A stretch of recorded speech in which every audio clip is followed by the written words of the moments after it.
One wonders where one can go with negotiations with terrorists who have no value, it seems, for their own lives. Well, yes, indeed. Facing such terror, one question could be, is there any room left for any sort of negotiation?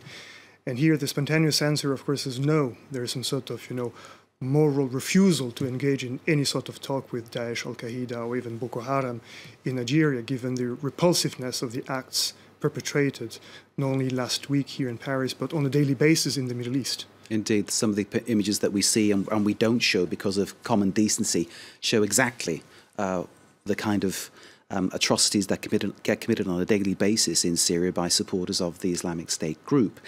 So is it a question then, Aurélien, of trying to find a different way of getting into that negotiation, a different way around the problem? Now, the thing is that beyond this sort of spontaneous moral refusal, I very strongly believe that there is no room for any negotiation. Seriously? For analytical reasons, we need to look at this in a cold-blooded way. Any negotiation will take place only if a number of conditions are met. In that situation here, none of these conditions are met. First of all, there is what I would call a strategic refusal on both sides. On the coalition side, the Western coalition side, engaging into some sort of negotiation would acknowledge that we're not sure we're going to achieve our goal, which is to destroy these entities.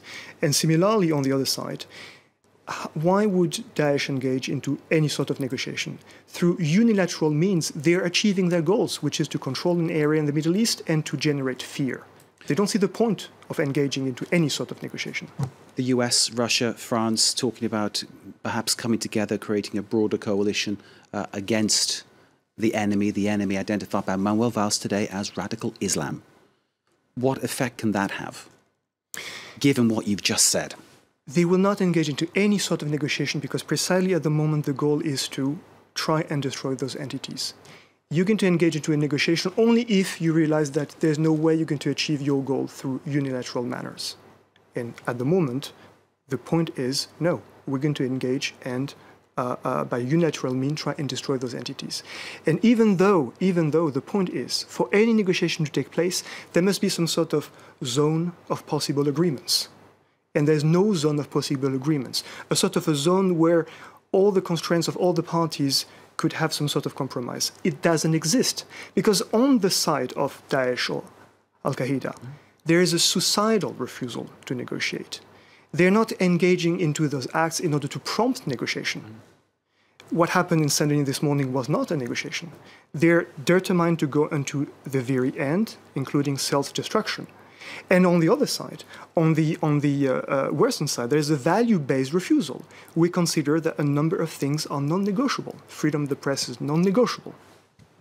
So in terms of what happens next, one wonders whether there is suddenly a role for Bashar al-Assad to play. Could he play a part in somehow bringing about the fall of Islamic State if somehow he is brought back? And I know everybody on the Western side would say this is impossible and it must not happen. France says that, the US says that, everybody says that. Russia, of course, different.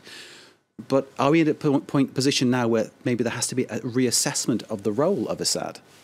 Here, even though Assad would like to come back into the game and do something, in terms of negotiation, you need interlocutors for a negotiation to take place. And here, the sort of terrorist entities we're dealing with are very different from those we had in the 80s, like ETA, for instance, or the Irish Republican Army, which were some sort of bureaucratic terrorist organizations with the top leaders controlling the base, the rank and files.